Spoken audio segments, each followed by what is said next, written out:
Why are native English speakers often so hard to understand? Hi, I'm Keenyn, English pronunciation specialist and your Clear English coach. And in this lesson, I'm going to share 3 specific reasons why native speakers are often hard to understand. When you know these 3 things, it's the first step in exponentially improving your listening comprehension. So let's dive in. 3 reasons native speakers are hard to understand. We reduce, we connect, and we contract. First, we reduce. In spoken English, we have content words and we have function words. Content words are the words that bring meaning to a sentence. Think nouns, verbs, adjectives, and adverbs. Whereas function words are the words that make a sentence grammatically correct. They're little words that hold the sentence together. These are your articles, your prepositions, your pronouns. And these little function words often reduce. This means that they're said very quickly and their pronunciation changes. So for example, to becomes t, the becomes the. A becomes a, for becomes fur, and his and her a lot of times lose their H sound and become is and Learning more about how these little words really sound in conversational speech can significantly improve your listening comprehension. You'll definitely want to check out this lesson I created about 25 super common words that reduce. Reason number 2 that native speakers are often hard to understand is that we connect. We connect sounds between words. When you're looking at written English, you see a nice white space between each word. But in speech, that white space doesn't exist.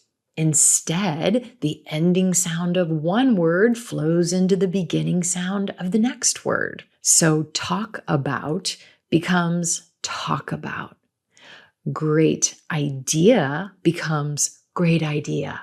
Go over becomes go over. When sounds flow together and combine in these ways, words often don't sound as we expect they would when we see them written on a page. Taking some deliberate time to learn and practice how sounds flow together in English, again, can significantly improve your listening comprehension. I have a lesson you'll find super helpful here, called How to Sound More Fluent and Natural with Linking. And the third reason why native speakers are often hard to understand is we contract. This means that we take little function words, we remove certain sounds, and we squish them all together. For example, I will becomes I'll. She is becomes she's. Did not becomes didn't. Should not have becomes shouldn't have. And this playlist right here will give you practice with hearing and speaking the most common contractions in spoken English. Definitely you want to check this out. These 3 things, reducing, connecting, and contracting, make spoken English sound very different than written English looks.